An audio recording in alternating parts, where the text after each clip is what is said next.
Hello friends, स्वागत है आपको अपना चैनल महाकांत कॉम्पिटेटिव मैथ्स पे।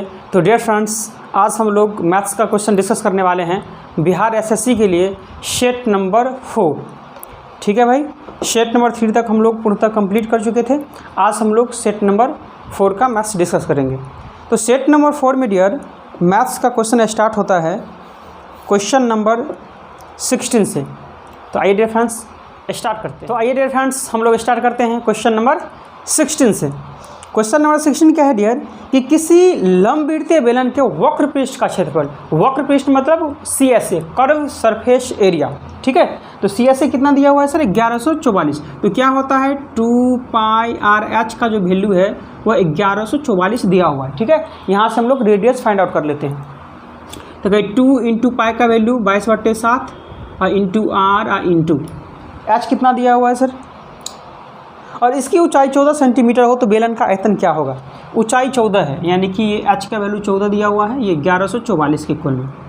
चलिए सर, कहीं 7 2 जा, यहाँ से 2 2 जा 4, 2 जा 8, 3 4 8 जा 4 6 जा, काटेंगे तो 22 1 जा 3 जा, यानी रेडियस कितना आ जाएगा डियर 13 आ जाएगा। तो आपसे पूछा जा रहा है बेलन का आयतन अर्थात वॉल्यूम। तो वॉल्यूम क्या होता है डियर πr²h, πr² होता है। तो पाई का वैल्यू कितना लेंगे 22/7, और r कितना है रेडियस 13 इंटू 13, और हाइट कितना है सर, हाइट 14 दिया हुआ है। तो कहीं 7 2 जा 14 और 13 का स्क्वायर कितना हो जाएगा 169, और 22 दूनी कितना हो जाएगा 44, इंटू कर दीजिए। 9 4 जा 36 और 6 4 जा 24 और 3 27, 4 1 जा 4 और 2 6, यानी 676 7436। ऑप्शन नंबर सी करेक्ट हो जाएगा। ठीक है भाई, अगर आप चाहते सर तो ऐसे भी बना सकते थे, वैसे ऐसे ही बनाइए। अब यहाँ देखिए सर 2πRH का जो वैल्यू दिया हुआ है वो 1144 दिया हुआ है। ठीक है, हम यहाँ से πRH का अगर वैल्यू निकालना चाहे तो 2 से कट जाएगा, 2 5 जा 10 और 2 7 जा 2 2 जा। ठीक है, तो आपसे क्या पूछा जा रहा है सर वॉल्यूम। तो πr² होता है, तो πr², तो एक r ले लेते हैं h इंटू r एक यहाँ रख लेते हैं। ठीक है, यानी πRH का वैल्यू कितना दे दिया हुआ है सर, 572 दिया हुआ है, और रेडियस आपको निकालना होगा 13, और इसको इंटू करेंगे तो यही आ जाएगा। तो ऐसे भी बना सकते हैं। ठीक है भाई, समझ में आ रहा है। चलिए डियर बढ़ते हम लोग क्वेश्चन नंबर 17 की ओर। चलिए क्वेश्चन नंबर 17 क्या है। कहीं भी सर किसी प्रकार का कोई समस्या कोई परेशानी हो तो आप हमें कमेंट्स बॉक्स में कमेंट करके पूछ सकते हैं। ठीक है भाई, क्वेश्चन नंबर 17 क्या है डियर, समझने का प्रयास करेंगे कि x वह सबसे बड़ी संख्या है। तो याद रखना है आपको कि सबसे बड़ी संख्या पूछ ले, अधिकतम संख्या पूछ ले तो HCF निकालना है, न्यूनतम संख्या पूछ ले, ठीक है, न्यूनतम या छोटा से छोटा संख्या पूछ लिया जाए तो इसका LCM लेते हैं। लेकिन एक बात और याद रखना है कि 4 डिजिट का सबसे बड़ी से बड़ी संख्या, 5 डिजिट का बड़ी से बड़ी संख्या पूछे तो यहाँ LCM लेते हैं। लेकिन सिर्फ बड़ी सी बड़ी संख्या की चर्चा करें तो HCF लेते हैं, लेकिन 5 डिजिट 6 डिजिट इस तरह की चर्चा करें तो हम लोग LCM लेते हैं। तो x वो बड़ी से बड़ी संख्या है, जैसे 397, 397 और 435, 541। ठीक है भाई, 541 को भाग देने पर क्रमशः 6 10 और 14, 6 10 और 14 शेषफल प्राप्त होता है। तो 3x + 4 का मान क्या होगा। तो 3x + 4 का वैल्यू आपसे पूछा जा रहा है। ठीक है भाई, तो क्या करना है, सबसे पहले आपको माइनस कर लेना है। 7 में 6 1 9 3, माइनस करेंगे तो 5 3 1 2 4, करेंगे तो 11 में 4 7 3 1 2 और 5। और यहाँ क्या करना है सर, ये यहाँ से HCF निकाल लेना है। तो HCF निकालना तो सबसे मिनिमम डिफरेंस देखिए कि किस में है, इस दोनों में मिनिमम डिफरेंस है कि इस दोनों में। तो हम देख रहे हैं सर, माइनस करेंगे तो 5 में से 1 4, यहाँ 12 में से 9 3, यानी यहाँ 34 यहाँ तो ज़्यादा हो जाएगा। तो मिनिमम डिफरेंस ही HCF होता है। अब देखिए 34 से ये कटना चाहिए नंबर, लेकिन 34 से यह कट रही है नहीं कटेंगे क्योंकि अगर यहाँ 34 हो रहा है तो 2 से भी कटना चाहिए, लेकिन कट नहीं रहा है, तो इसका मतलब इसका हाफ कीजिए। तो हाफ करेंगे तो 17, अब डिवाइड करके देखिए 17 2 जा 34, 5 1 17 3 जा 51 कट जाएगा। ठीक है, तो आपका एचसीएफ क्या आ जाएगा सर 17, और यही एक्स का वैल्यू हो जाएगा, और एक्स का वैल्यू पुट कर देंगे तो कि 17 3 जा 51 और प्लस 4 55 जो कि ऑप्शन नंबर 17 का बी करेक्ट होगा। ठीक है भाई। चलिए next question, question number note कर लिए सर, नहीं तो आप स्क्रीनशॉट ले लिया करेंगे। क्वेश्चन नंबर 17 के बाद 18, ऐसे भी सर क्लास में ही याद हो, आपको समझ में आ जाता होगा अच्छा से। मेरा हमेशा उद्देश्य रहता है सर, और स्टार्टिंग से हम एक ही सिद्धांत पर क्वेश्चन सॉल्व करते हैं कि क्वेश्चन को पढ़ते चलेंगे, नोट करते चलेंगे, जो ही प्रश्न पढ़कर समाप्त होगा आंसर खुद ब खुद आपके सामने होगा। ठीक है भाई। क्वेश्चन नंबर 18 क्या है भाई? क्वेश्चन नंबर 18 है कि ए की आय बी की आय से 20% अधिक है। क्या है भाई? ए की आय बी की आय से 20% अधिक है, यानी ये ए ले लेते हैं, ये बी, तो ए की आय जो है सर वो बी की आय से 20% अधिक है। कहने का मतलब ये अगर 100 हो तो ये 120 हो। ठीक है। सी की आय ए और बी की कुल आय से 55% कम है, तो सी की आय जो होगा सर वो ए और बी की कुल आय कितना हो जाएगा सर? कहीं 220 से कितना परसेंट कम है सर? 55% कम है, तो 55% कम कर देंगे, 100 में से 55 माइनस करेंगे तो कहीं 45% ही लेंगे, और नहीं तो 55% निकाल लीजिए और इसमें से माइनस कर दीजिए, तो वही सी का वैल्यू आ जाएगा। तो डायरेक्ट क्यों ना ले सर, 55% कम ही है, तो कोई भी चीज़ अपने आप में 100% होती है, तो 100 में से 55 माइनस करेंगे तो 45 ले लेंगे, तो 0 से 0 चला जाएगा, 2 से 11 टाइम्स में, 2 से 5 टाइम्स में, 5 9 11 9 99 आ जाएगा सी का वैल्यू। ठीक है भाई। चलो, तो आपसे पूछा जा रहा है सर आगे कि सी की आय ए की आय से कितने प्रतिशत कम है। तो सी की आय जो है सर ए की आय से कितना कम है सर? तो 10 में से 9 1 और 11 में से 9 2 21 कम है, तो कहीं इंटू 100, और किससे कम है सर? तो कहीं 120 से कम है। काट दीजिए, 0 से 0, 5 2 जा, 5 6 जा, 3 2 जा, 3 7 जा, 7 5 जा, 35/2, और 35/2 का मतलब 17.5% हो जाएगा। जिसके बारे में परसेंटेज पूछा जाए सर, कहीं उतना इंटू 100 कर देंगे, या किससे, जिससे पूछा जाएगा उससे डिवाइड कर देंगे। आपका परसेंटेज पूछा जाए तो आप इंटू 100, किससे? तो जिससे पूछा जाए उससे। ठीक है कि नहीं? वैसे भी अगर कितना कम है तो 21, किससे? तो 120 से, तो डिवाइड कर दिए। अब फ्रैक्शन है, फ्रैक्शन को अगर परसेंटेज में चेंज करना हो तो 100 से इंटू करते हैं, है कि नहीं भाई? चलिए भाई नेक्स्ट, ऐसे ही चलाते रहेंगे सर, बिहार एसएससी का भी चलता रहेगा, रेलवे का भी चलता रहेगा, ऐसे बीच बीच में लाते रहेंगे। ठीक है। चलिए 18 के बाद बढ़ते हम लोग क्वेश्चन नंबर 19 की ओर। क्वेश्चन नंबर 19 क्या है भाई? क्वेश्चन नंबर 19 है, अनीता एक वस्तु पर उसके लागत मूल्य से 210 अधिक मूल्य अंकित करती है। ठीक है, कोई दिक्कत नहीं है। जब वह इसे अंकित मूल्य पर 20% के छूट देकर बेचती है, तो 20% छूट देकर बेचती है, तो 20% का वैल्यू कितना होता है सर? कहीं 1/5। तो कहने का मतलब छूट देता है तो मार्क प्राइस अगर 5 रुपया हो तो कहीं 20% छूट मतलब 1 रुपया का छूट, यानी 5 में से 1 गया 4, यानी कि 4 रुपया में बेचता होगा। ओके टेस्टर है भाई? ठीक है। फिर आगे बोला गया तो उसे 10% की हानि होती है। अब 10% की हानि होती है डियर, तो 10% का मतलब क्या होता है? 1/10, यानी कि अगर सीपी प्रॉफिट हो या लॉस हो, आपका सीपी पर ही होता है। तो कहीं अगर सीपी 10 रुपया हो तो कहीं 10% का लॉस पर बेच रहे हैं, यानी 1 रुपया के लॉस पर, तो कितना पे बेच रहे हैं सर? 10 में से 1 माइनस कर दीजिए, यानी कि 9 रुपया में बेच रहे हैं। यहाँ तक सर कोई समस्या आपको? अब यहाँ देखिए सर, एसपी तो सेम होनी चाहिए, एसपी तो सेम होनी चाहिए ना भाई, तो एसपी डिफरेंट क्यों है? तो एसपी सेम करना पड़ेगा। तो 9 और 4 का एलसीएम 36 होगा, तो 36 बनाने के लिए इसको 9 से इंटू करना पड़ेगा, तो इसको भी 9 से, इसको 36 बनाने के लिए 4 से करना पड़ेगा, तो इसको भी 4 से। तो देखिएगा सर, मार्क प्राइस कितना आ जाएगा? कहीं 45, एसपी कितना आ जाएगा? 36, और सीपी कितना आ जाएगा डियर? 40, ये भी 36 ही है। ठीक है भाई। तो प्रश्न में बोला गया कि वस्तु का विक्रय मूल्य क्या है, अर्थात विक्रय मूल्य 36 के बारे में आपसे पूछा गया। लेकिन स्टार्टिंग में बोला गया था सर कि अनीता एक वस्तु पर उसके लागत मूल्य से 210 रुपया अधिक मूल्य अंकित करते हैं। तो लागत मूल्य कितना है 40। अब कितना अधिक अंकित करते हैं देख लीजिए सर, तो कहिए 5 रुपया अधिक अंकित करते हैं। तो करते हैं 5, लेकिन करते हैं कितना 210 है क्या? हाँ 210। तो 5 बराबर 210। तो 1 बराबर क्या हो जाएगा भाई 5 4 जा 5 2 जा 42। तो किसका वैल्यू पूछा जा रहा है SP। तो 36 को 42 से इंटू कर दीजिए। 72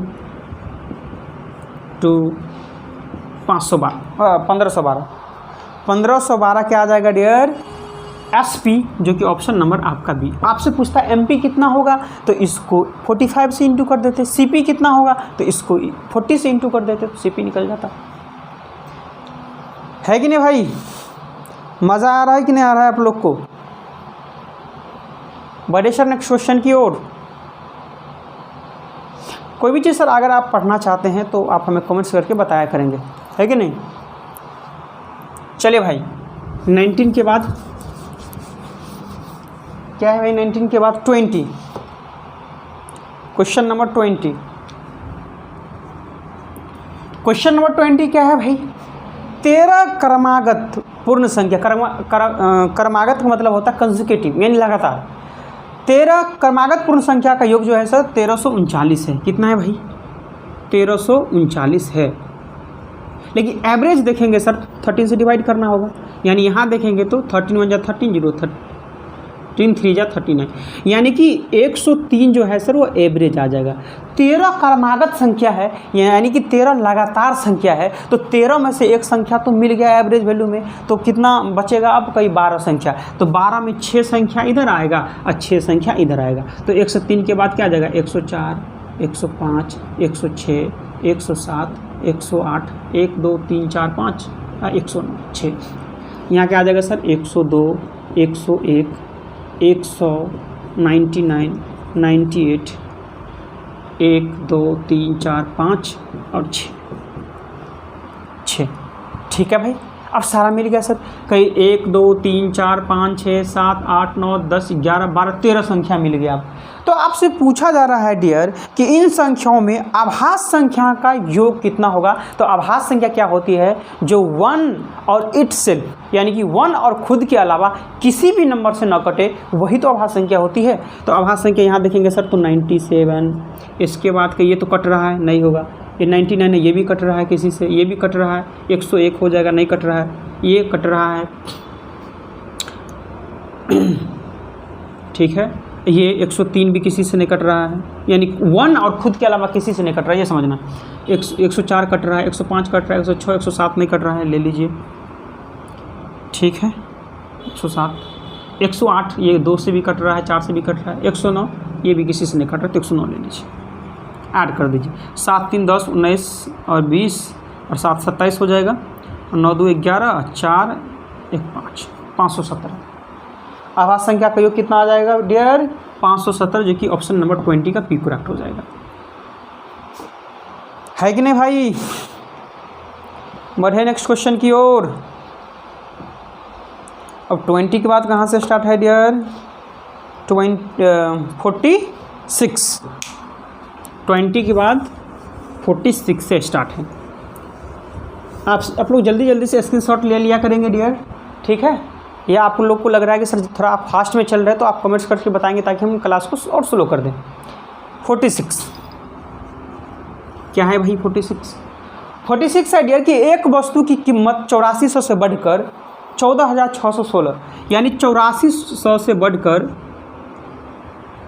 14,616 हो जाता है, तो प्रतिशत वृद्धि कितनी होगी? तो देख लेते सर कितना वृद्धि हुआ है।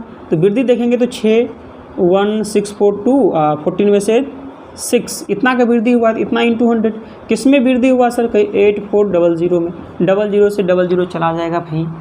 4 से काटेंगे, 4 2 जा 4 1 जा 4 से काटेंगे, तो यहाँ देखेंगे 4 1 जा 2 4 5 जा 4 5 जा 4 4 जा, बोला था क्या भाई?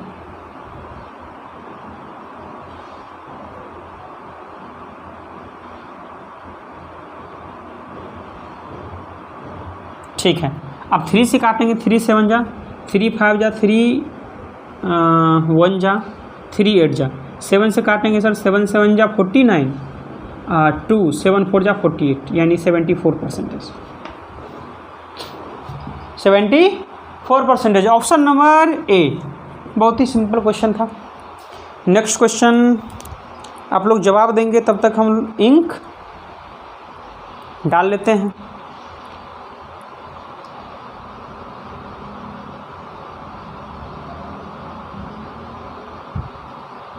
चलिए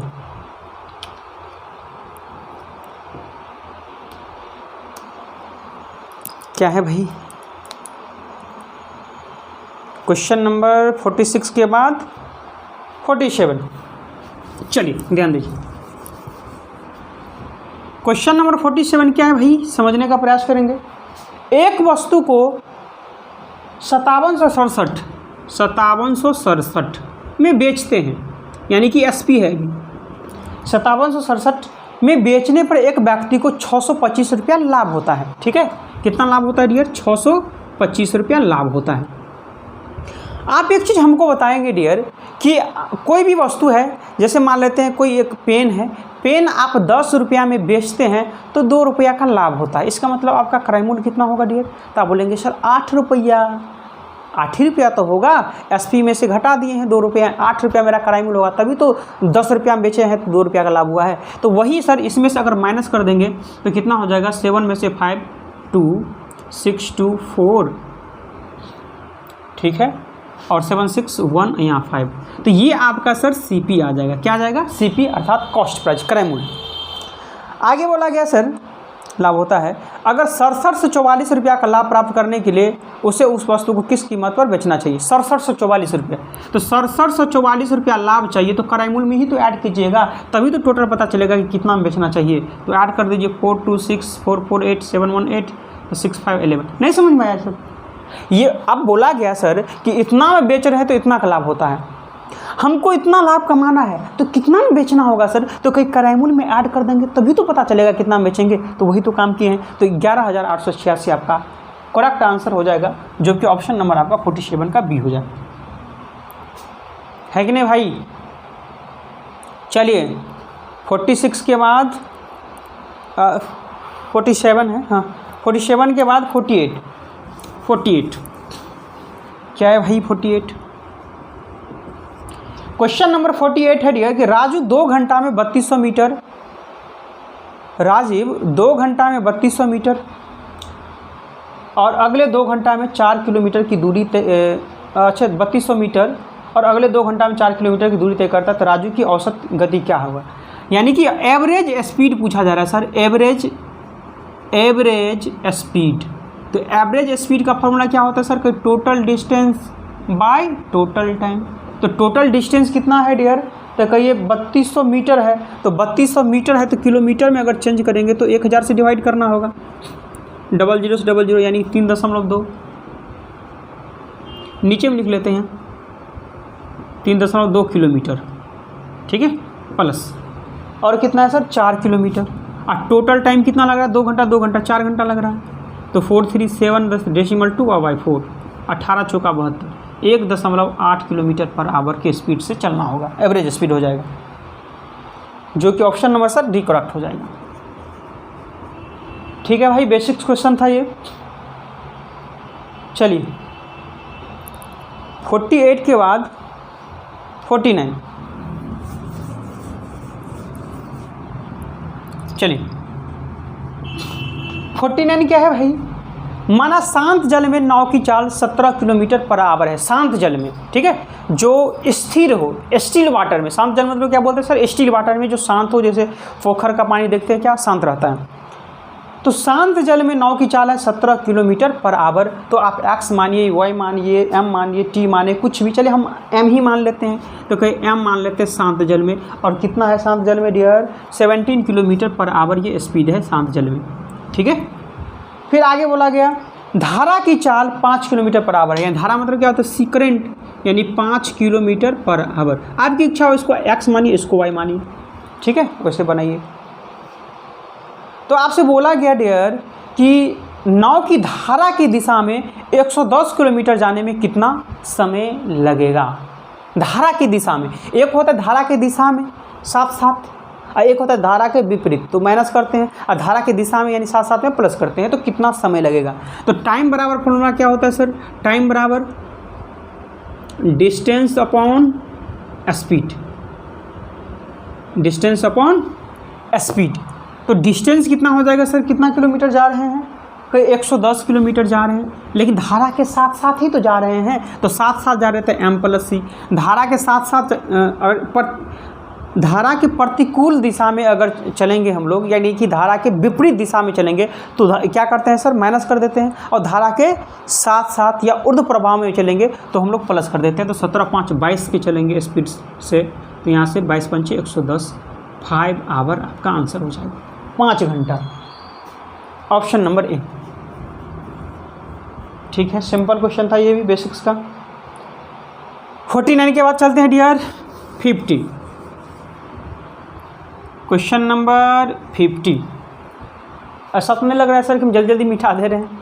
आप लोग बताएंगे सर कि जल्दी जल्दी अगर मिटा दे रहे हैं। अगर ऐसा आप लोग कोई दिक्कत हो रहा हो तो कमेंट्स करके बताएंगे, ताकि हम नेक्स्ट क्लास से ध्यान रखेंगे इस बात को। क्या है भाई 50?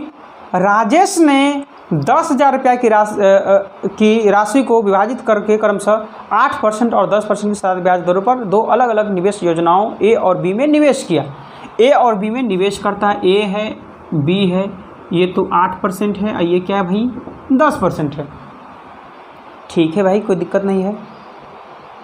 यदि 2 वर्षों में अर्जित कुल लाभ 1680 रुपया हो, तो 2 वर्षों में लाभ अगर 1680 रुपया हो, तो 2 वर्ष में लाभ कितना हो सर? 1680 रुपया। तो 1 वर्ष में लाभ कितना हो जाएगा सर? कहीं 840 रुपया, लेकिन कितना में? कहीं 10,000 में। इंटू परसेंटेज बनाने के लिए टोटल ले रहे हैं यहाँ, तो इंटू 100 कर देंगे। तो यहाँ से देखेंगे सर 000 से 000 चला जाएगा।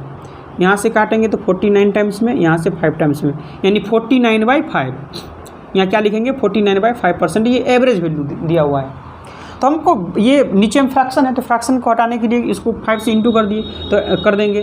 तो 5 से करेंगे तो 8×5 जा कितना हो जाएगा डियर? 40%। यहाँ 10×5 जा कितना हो जाएगा? 50%। और यहाँ 5 से करेंगे तो कट ही जाएगा, यानी कि बचेगा क्या सर? 49। तो यहाँ कितना आ जाएगा डियर? 1। यहाँ कितना आ जाएगा डियर? 9। यानी कि टोटल जो है 10 है, लेकिन टोटल कितना रुपया दिया हुआ है सर? 10,000। तो एक का वैल्यू कितना हो जाएगा? 1,000। तो क्या पूछा गया आपसे? तो योजना ए में निवेश की गई राशि, व्रत कर दी क्या भाई? 8%, 10%,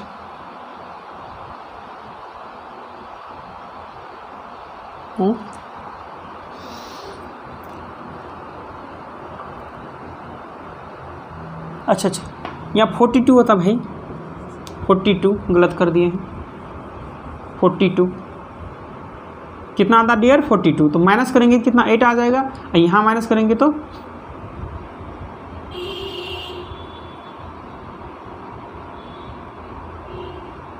ठीक है, यहाँ माइनस करेंगे तो क्या आ जाएगा? 2। तो टोटल कितना आ जाएगा सर? 10 का वैल्यू 10,000, तो 1 का वैल्यू 1,000। तो ए के बारे में पूछ रहा है, 8 का वैल्यू 8,000, 8,000 हो जाएगा। ऑप्शन नंबर बी करेक्ट हो जाएगा। ठीक है, ये आपको एलिगेशन से सॉल्व करवा दिए हैं। ठीक है भाई, ये आसान होता है कि नहीं? और बी का पूछता तो 10 दूनी 20,000। चलिए डियर बढ़ते हम लोग नेक्स्ट क्वेश्चन नंबर 76 की ओर। Question number 76। क्वेश्चन नंबर 76 क्या है भाई?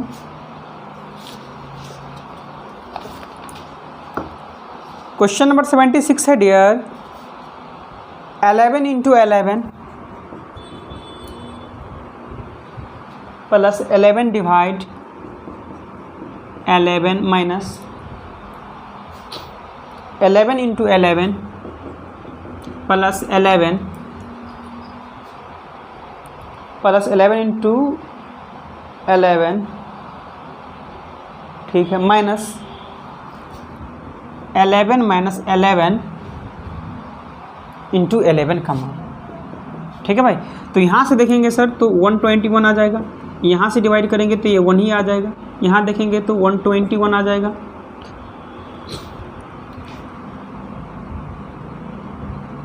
गलत लिख दिया क्या?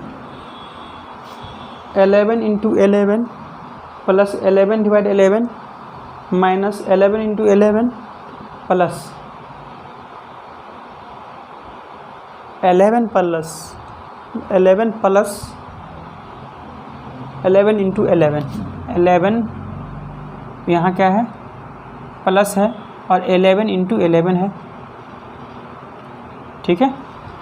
11 इंटू 11 माइनस 11 इंटू 11।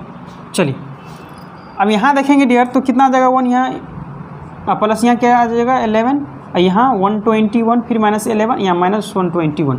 तो यहाँ देखेंगे प्लस माइनस 0 हो जाएगा, यहाँ प्लस माइनस 0 हो जाएगा, ये प्लस माइनस 0 हो जाएगा। तो बचेगा क्या सर? 1 ही बचेगा। तो 1 आपका करेक्ट आंसर हो जाएगा, ऑप्शन नंबर डी। ठीक है, ये ओड मास लगा हुआ, पहले डिवाइड इसके बाद इनटू प्लस माइनस, इस तरह से सोल्व कर लेंगे। चलिए 76 के बाद भाई 77। क्वेश्चन नंबर 77 क्या है?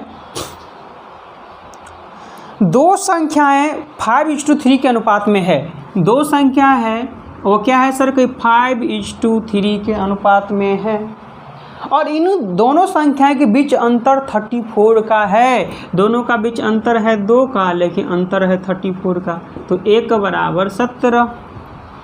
क्या पूछा गया? इन दोनों में छोटी संख्या कौन है? छोटी 3, 17 तिया 51।